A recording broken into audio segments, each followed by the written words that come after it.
Hello, Dimsdale. I'm Jet You Betcha with today's editorial, which technically makes it a Jetatorial. President Donald Trump signaled plans to expand his federal anti-crime efforts beyond Washington, D.C., targeting Chicago and potentially New York City.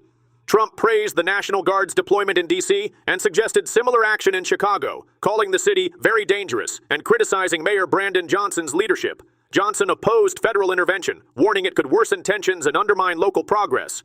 Chicago police data shows overall crime down 13% year-to-date, while New York reports a 4.7% decline. Violent crime in D.C. has dropped 26% since 2024. Trump also proposed a $2 billion plan to beautify D.C. In other developments, the U.S. Department of Health and Human Services is ending union representation for thousands of federal health agency employees, reclaiming office space and equipment previously used for union activities. HHS says the move ensures resources focus on safeguarding public health. The decision follows a May appeals court ruling allowing the Trump administration to advance an executive order limiting collective bargaining rights while lawsuits continue. The affected agencies include the CDC, FDA, NIH, the Administration for Strategic Preparedness and Response, and the Office of Refugee Resettlement. The American Federation of Government Employees criticized the move, arguing that strong union contracts support workforce stability.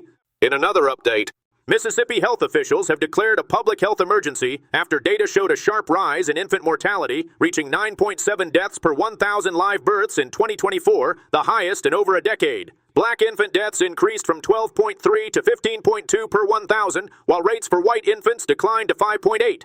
Leading causes include congenital defects, preterm birth, low birth weight, and SIDS. Over 50% of Mississippi counties lack maternity care, worsening access issues. Officials plan to expand prenatal services, community health programs, and safe sleep education. However, recent Medicaid cuts and hospital closures may hinder progress.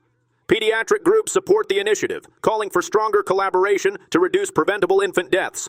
In other developments, the Trump administration plans to resume student loan wage garnishments later this summer, but no start date has been announced.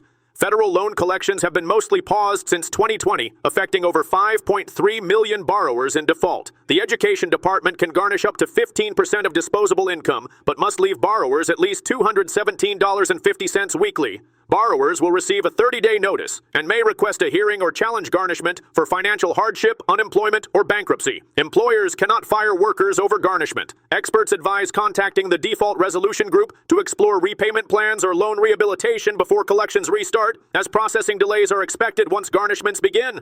From all of us here, stay classy, Dimsdale.